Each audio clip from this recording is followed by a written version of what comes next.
ಇಲ್ಲಿರ್ತಕ್ಕಂಥ circle inspector ಎಚ್ಚರ ನಿನಗೆ, ವೇದಿಕೆ ಮೂಲಕ ನನಗೆ ಎಚ್ಚರಿಕೆ ಕೊಡ್ತಾ ಇದ್ದೇನೆ.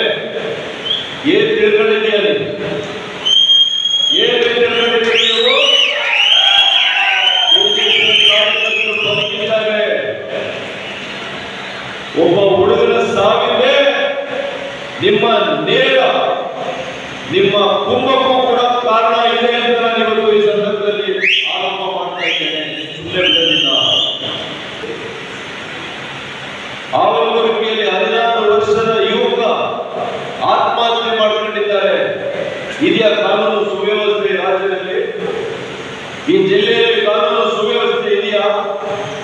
ಜಿಲ್ಲಾ ಉಸ್ತುವಾರಿ ಸಚಿವರು ಉತ್ತರ ಕೊಡ್ಲಿ ಇದಕ್ಕೆ.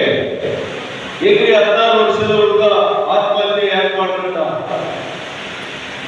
ಯಾರು ನೇರ ಆರೋಪಿ ಅವ್ರ ಮೇಲೆ ಕೇಸ್ ಕೂಡ ಮಾಡಲ್ಲ. ಇಲ್ಲಿರ್ತಕ್ಕಂಥ ಸರ್ಕಲ್ ಇನ್ಸ್ಪೆಕ್ಟರ್ ಎಚ್ಚರ ನಿನಗೆ, ವೇದಿಕೆ ಮೂಲಕ ನನಗೆ ಎಚ್ಚರಿಕೆ ಕೊಡ್ತಾ ಇದ್ದೇನೆ.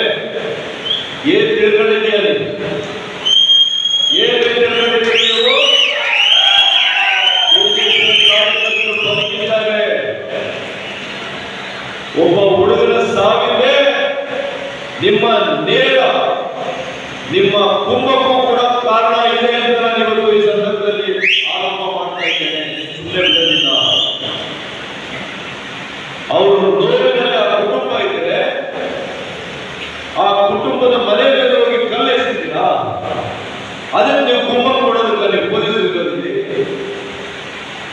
ನೋಡ್ತೇವೆ. ನಿಮ್ಮನ್ನು ಯಾರು ರಕ್ಷಣೆ ಮಾಡ್ತಾರೆ ಅಂತ. ಮಂಜುನಾಥ್, ನಿಮ್ಮನ್ನು ಯಾರು ರಕ್ಷಣೆ ಮಾಡ್ತಾರೆ ಅಂತ ನೋಡ್ತೇನೆ. ಸಭೆ ಮೂಲಕ ನಿಮಗೆ ಇವತ್ತು ಸವಾಲು ಎಸೀತಾ ಇದ್ದೇನೆ.